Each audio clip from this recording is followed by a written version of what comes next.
Chaplain Zimmerman, how long have you been here in this camp? We arrived here from Taiwan in the last part of the month of January of this year. For the first part of the detail that came in here, there were 100 men who came a few days later. There were 200 of us in the first party. I see. Where's your home, Chaplain? My home is in Seattle, although almost any place in the state of Washington could act as my home because I've lived all over the state. Mm-hmm. How long have you been back here? How long have you been overseas? How long has it been since you've been back I came home? to the Philippines in May of 1941. We arrived here in the 8th on the transport Washington. Mm-hmm. So it's been better than 4 years now Yes, since it's been you've 4 been years home. since I've been home and seen my family.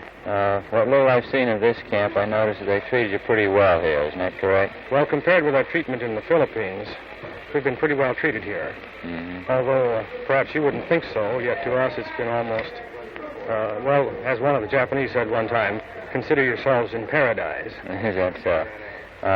What happened in the Philippines in particular that makes you say this treatment you're getting here is much better? Was the brutality very severe there? Well, after the death march into Bataan, we could stand almost anything. We have seen men die and not turn a hair. Mm-hmm. We have seen men beaten to death or brutally treated, and we don't think anything about it. We got rather numb to it. Mm-hmm. For example, I remember, it was on the 26th of June, the first year we were in Bataan, in Cabanatuan rather. Mm-hmm. There were a number of men who were going out at night and getting through the small barbed wire fence we had for surrounding our camp at that time.